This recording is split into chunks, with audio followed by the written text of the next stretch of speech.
Knee pain is one of the most common complaints we have here in the bikefit studio.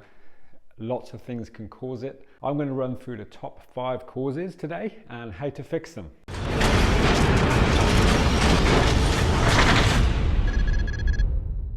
IT band and hip flexor tightness. These two parts of the body can cause major knee problems. They put excess tension on the knee when they're tight. How you can tell if you've got a tight IT band: when you're pedaling, just look down at your knees, see what happens. If you find them kicking out at the top of the pedal stroke, then there's a very high chance you're going to have some kind of tightness to the IT band or the hip flexor. Now, what can you do about it? You can check if your position is stretched out at the front of the bike. If you find yourself in this kind of position, really stretched out, shoulders up by your ears, then there's an indication here that's going to pull the hip flexor a little bit tighter, which in turn is going to go into the IT band and then put tension on the knee itself. Reduce the stretch, reduce the reach. Even reducing the reach just a small amount is going to take a massive amount of pressure off the IT band and the hip flexor. If your saddle is slightly too low, this can also tighten the hip flexor. Now, when you put these in a bit of a combination, been too stretched, too low, too far back, everything just gets multiplied by a massive amount. So it's always good to check everything from the shoe all the way up to where the hands go. You can also push your seat forward a little bit if you really need to. That again will take that tiny bit of pressure off the hip flexor and IT band. Pronation in the feet. Do your feet roll in?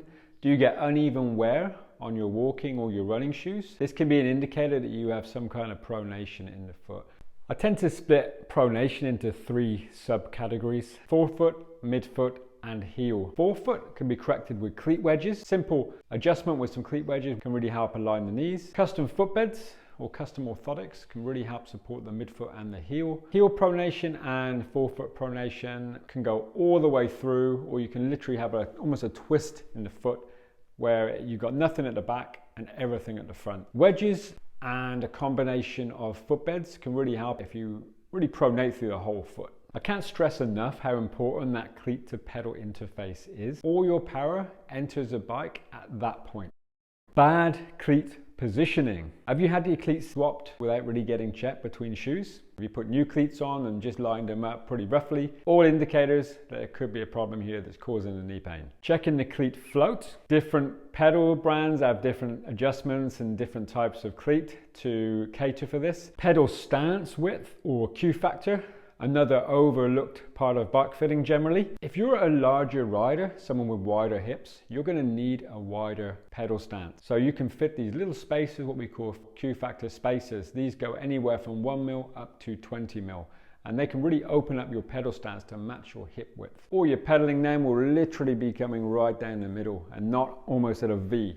So your knees are out here and your feet are in here. Incorrect saddle position. This is something we touched on lightly a minute ago. If your saddle's too low, you can put pressure on the knee joint. If your saddle's too high, you can actually overstretch, and that can also cause you problems to the back of the knee. Sometimes knee pain can be activated off the bike. It's not always a bike related issue. Hiking, walking long distances, lying funny in bed, all these things can contribute to knee pain or knee discomfort. So it's always worth making sure you're checking everything in your life to make sure nothing's giving you this knee pain or knee discomfort.